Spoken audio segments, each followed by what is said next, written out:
There's a moment that happens to me sometimes in motherhood where everything just kind of like feels loud all at once. The crying, the questions, the dishes, the notifications, the emotional weight of everyone needing something from me at the same time. And outwardly, it just probably looks like normal life.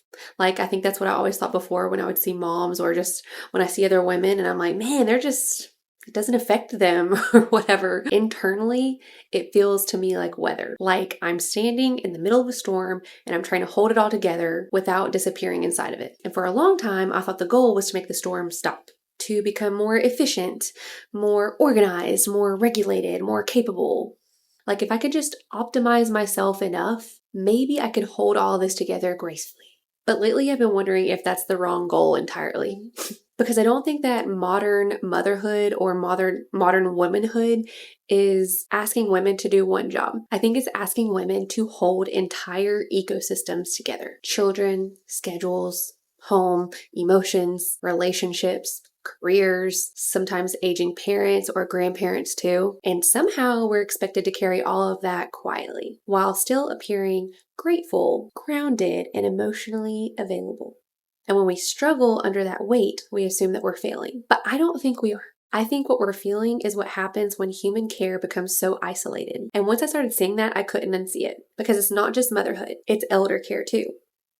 Benjamin Button, full circle of life. I see lonely grandparents in beautiful facilities with all the things and all the people to take care of them, or in not so great facilities or just understaffed facilities. I see adult children being stretched too thin, trying to bridge entire generations through rushed phone calls and rushed visits and guilt. I see women especially becoming emotional anchors for an entire family system. And underneath all of it, I just keep feeling the same thing. We were never meant to carry this much alone. Not emotionally, not physically, and not spiritually. And I just don't think the answer is to go backward. I don't think that we need to recreate some romanticized version of the past. But I also don't think that we can continue living like disconnected islands, trying to privately survive overwhelming amounts of care work. Something about the way that we're living is asking to be reimagined. And honestly, I think a lot of women can feel that now, even if we don't fully have words for it yet. But here's where this became personal for me, because awareness alone gets heavy. Once you see the storm clearly,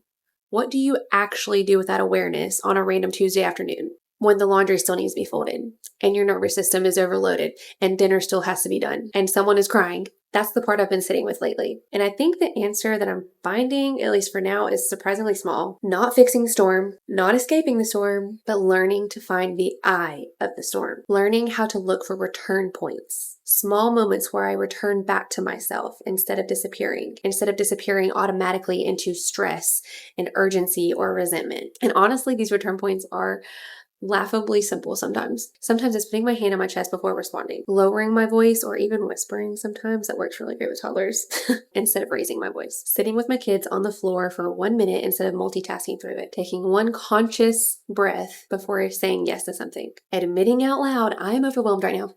Not judging myself for needing a pause. Not abandoning myself just because everyone needs something. And I know those things sound small or even kind of hard because they're very like in the moment when you're doing like unconscious daily things. But I think motherhood changes through these small returns, through tiny moments where we re-enter ourselves instead of leaving ourselves behind. Not perfectly, not constantly, just repeatedly. And the more I practice this, the more I'm starting to realize the eye of the storm isn't a place where life becomes quiet. It's a place inside myself that I can return to even while life is loud. And maybe that's what motherhood has been trying to teach me this whole time. Not how to do more, but how to stay connected to myself while doing a lot. How to remain human inside the intensity of it all, how to soften without collapsing, how to hold love and overwhelm at the same time. Because I don't think that womanhood and at least my current state of like early motherhood is trying to break us down. I think for many of us is trying to wake us up to what matters, to what's unsustainable, to what kind of lives we actually want to build. It strips away performance.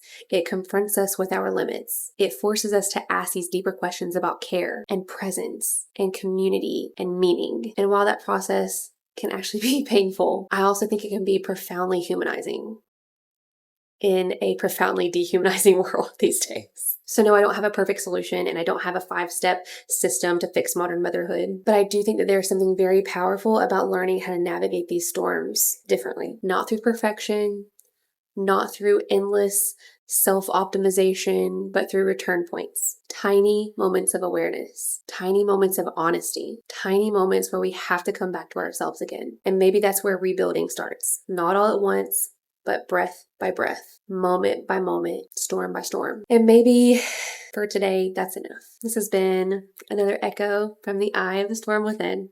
Thanks for joining me. I'll see you next time.